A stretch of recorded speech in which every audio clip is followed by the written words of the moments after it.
आज के जो हमारे चैप्टर का नाम है सोच अपनी अपनी। ठीक है, तो इस सोच अपनी अपनी मतलब सभी लोगों के विचार अलग अलग होते हैं, चाहे वो बच्चे हों, बड़े हों या कोई भी हो। तो वो सब क्या है, वो अपने दिमाग के हिसाब से अपनी अपनी अलग एक चीज़ पर अलग अलग विचारों से सोचते हैं। ठीक है, तो इसका जो हमारे पाठ का नाम है कि सोच अपनी अपनी, मतलब एक ही वस्तु पर बहुत सारे लोगों के विचार अलग अलग हो सकते हैं और उनका मत एक भी हो सकता है ना।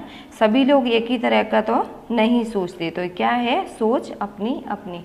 ठीक है, इसमें सबसे पहले क्या दिया है, किसी विषय के पक्ष और विपक्ष में तर्क वितर्क सहित अपने विचारों की अभिव्यक्ति ही वाद विवाद है। मतलब जैसे मान लो कोई हमने टॉपिक लिया है कोई भी चीज़, तो उस पर सभी लोगों के विचार एक जैसे तो नहीं हो सकते, है ना। अगर मान लो चलो हमने एक चीज़ ये रखी कि टीवी देखना स्वास्थ्य के लिए लाभदायक है, पर सभी लोग तो ऐसा नहीं सोचते ना कि टीवी देखना स्वास्थ्य के लिए लाभदायक है, आँखों के लिए अच्छा है। तो इसमें भी अनेक तर्क वितर्क होते हैं, मतलब अच्छे विचार भी होते हैं, उसके नकारात्मक विचार भी होते हैं, है ना। तो और कुछ लोग उसे अच्छा मानते हैं, कुछ लोग उसको खराब मानते हैं। इसी तरह से उसमें क्या है, वाद विवाद उत्पन्न होता है। ठीक है, तो वाद विवाद मौखिक भावाभिव्यक्ति का अत्यंत प्रभावशाली तथा महत्वपूर्ण रूप है। वाद विवाद में कोई एक विषय निर्धारित कर लिया जाता है। ठीक है, कुछ विद्यार्थी उस विषय के पक्ष में तथा कुछ विषय में विपक्ष में अपने अपने तर्क इकट्ठे करके कार्यक्रम के दिन श्रोताओं के सामने प्रस्तुत करते हैं। मतलब ये वाद विवाद जो है ये क्या है, एक प्रतियोगिता के रूप में भी स्कूलों में कराई जाती है। तो उसमें क्या है, उसमें एक तरफ एक पक्ष के लोग होते हैं और दूसरी तरफ दूसरे, तो मतलब पक्ष और विपक्ष में उसका जवाब रखते हैं। ठीक है, अपना मत रखते हैं।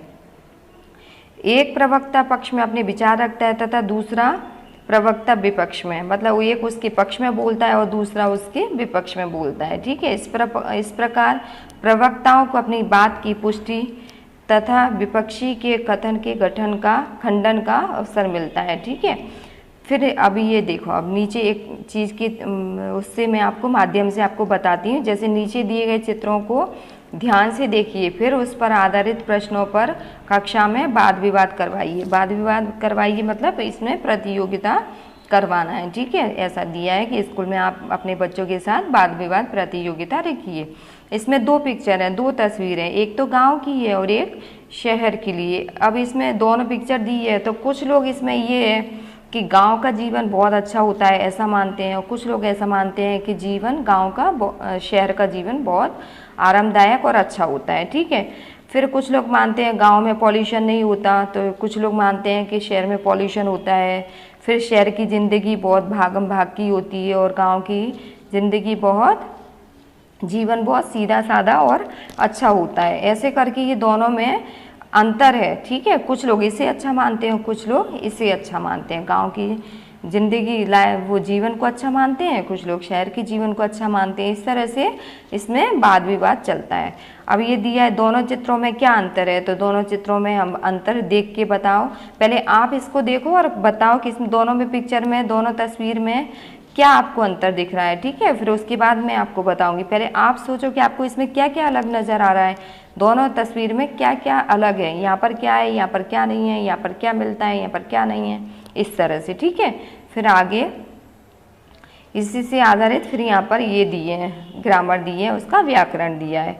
अब ये दिया है यहाँ पर उदाहरण के आधार पर उपसर्ग लगाकर शब्द पुनः लिखिए। उपसर्ग कहाँ लगता है, आगे लगाया जाता है और प्रत्यय वाक्य के पीछे लगाया जाता है, शब्द के पीछे लगाया जाता है। ठीक है, अब यहाँ पर ये दिया है वी कॉमा प्र, फिर कॉमा अ, फिर दूर कॉमा अध, फिर निर और गैर, ऐसे करके यहाँ पर ये उपसर्ग हमें ये दे दिए हैं। फिर हमें ये शब्द दिए हैं यहाँ पर, उसमें उपसर्ग लगाना है और फिर ये शब्द बनाना है। ठीक है, तो यहाँ पर पहले भिन्न का विभिन्न हो गया, वी लगाया तो। ठीक है, फिर देश का वी इसका उपसर्ग लगाया तो विदेश हो गया, पका का अधपका, गम का दुर्गम, योग का प्रयोग। ठीक है, फिर जीव का निर्जीव, बल का निर्बल, समझ का गैर समझ। ठीक है, फिर सुविधा का अ लगाने से उस पर उपसर्ग लगाने से क्या बना, असुविधा। ठीक है, फिर है वांछित का, वांछित ऐसे करके ये उपसर्ग आगे लगाए जाते हैं और ये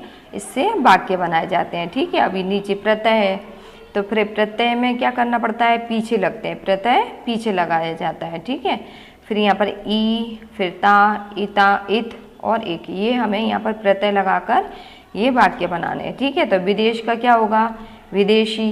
ठीक है, ई लगाया प्रत्यय, तो प्रकृति का प्राकृतिक, पुत्र का पुत्री, लापरवाह का लापरवाही। ठीक है, फिर चंचल का चंचलता, ता प्रत्यय लगाया, यंत्र का यांत्रिक, है ना, एक प्रत्यय लगाया इसमें, मानव का मानवता, है ना, इता मानवता, ऐसे बोल रहा है ना, इता मानवता, हंस का हंसी, हंस का हंसी। ठीक है, फिर है चित्र के आधार पर काव्य की रचना कीजिए। अभी यहाँ पर ये जो पंक्ति है ना, घड़ी लगी दीवार पर टिक टिक कर तू चलती है, तो दो पंक्ति आपको अच्छी से यहाँ पर लिखनी है अपनी सोच से। ठीक है, आपको खुद विचार करके यहाँ पर दो पंक्ति, ये मैं आपको नहीं लिखवाऊंगी, ये आपको अपने आप से ही लिखना है। ठीक है, फिर आगे है निम्नलिखित वाक्यों को पढ़िए और समझिए। ठीक है, ये अपव्यय है। फिर आगे है, अब यहाँ अपव्यय की परिभाषा दी है कि ऊपर दी, ये यहाँ पर जिन पदों के रूप,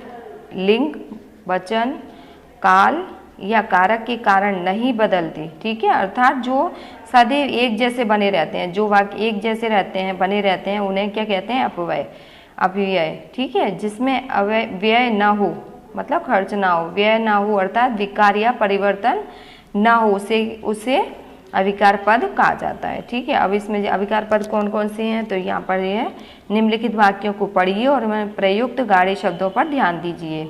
एक लड़का धीरे धीरे चल रहा है, ये क्या है, अव्यय है। ठीक है, फिर एक लड़का, इसमें कोई परिवर्तन नहीं होगा, इसलिए ये क्या कहलाते हैं, अव्यय। ठीक है, फिर कुछ लड़के धीरे धीरे चल रहे हैं, बहुत सी लड़कियां धीरे धीरे चल रही हैं, मैं धीरे धीरे चल रहा हूँ, इसमें धीरे धीरे जो शब्द दिया है उसमें कोई परिवर्तन नहीं है, इसलिए ये अव्यय है। अभी उपयुक्त वाक्यों में प्रयुक्त धीरे धीरे शब्द ऐसा शब्द है जिसका प्रयोग पुल्लिंग, एक वचन कर्ता, लड़का, स्त्रीलिंग। ठीक है, बहुवचन माने एक से ज़्यादा, और एक वचन माने सिंगुलर, हाँ एक वचन, और बहुवचन माने प्लूरल। ठीक है, तो बहुवचन क्या हुआ, लड़कियां, यहाँ पर लड़का सिंगुलर एक ही हुआ ना, और अगर लड़के बोलते तो यहाँ पर क्या होता, बहुवचन। ठीक है, और अंतिम विधान में काल परिवर्तन हुआ है, फिर भी धीरे धीरे शब्द में कोई परिवर्तन नहीं होता, इसलिए ये क्या है, अव्यय है। ये शब्द क्या होते हैं, अव्यय होते हैं। अब यहाँ पर अव्यय शब्द की सूची भी यहाँ पर दी है हमें, सूची, तो सूची में क्या दिया है कि और, तथा, अथवा, या, वाह, आहा, कल, अधिक और धीरे धीरे, ऊपर, ये सब क्या है, अव्यय हैं। ये शब्द कौन से हैं, अव्यय हैं। तो यहाँ पर देखो, फिर से यहाँ पर उदाहरण दिए हैं, निम्नलिखित वाक्यों में से ऐसे शब्द ढूंढिए जो अव्यय हैं। तो देखो, उमंग, और है ना यहाँ हमारी सूची में, और क्या है, अव्यय शब्द है। उमंग और स्मित घर चले गए हैं, इसमें कोई लिंग के आधार पर, किसी के आधार पर परिवर्तन नहीं है, इसलिए ये अव्यय है। ठीक है, तुम्हें अपने जन्मदिन पर कैमरा चाहिए या मोबाइल, तो या कैसा वर्ड हुआ, अव्यय।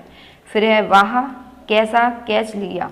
ठीक है, तो वाह यहाँ पर अव्यय शब्द हुआ। दुर्योधन तथा कर्ण में गहरी मित्रता थी, और ये दोनों, ये जो शब्द है, ये दोनों अक्षरों को, शब्दों को यहाँ पर जोड़ रहा है, वाक्य बना रहा है। ठीक है, वह तेज दौड़ रहा है, तो तेज यहाँ पर क्या हुआ, अव्यय हुआ। इस तरह से आप एक बार फिर से इस वीडियो को सुनना और इसे खुद सॉल्व करने की कोशिश करो। ठीक है, और जो मैंने ये कविता बोली है, इसमें दो पंक्तियाँ आपको खुद इससे अपने दिमाग से अच्छी से आगे से इसी के हिसाब से मिलती जुलती इसमें पंक्ति लिखना है। ठीक है।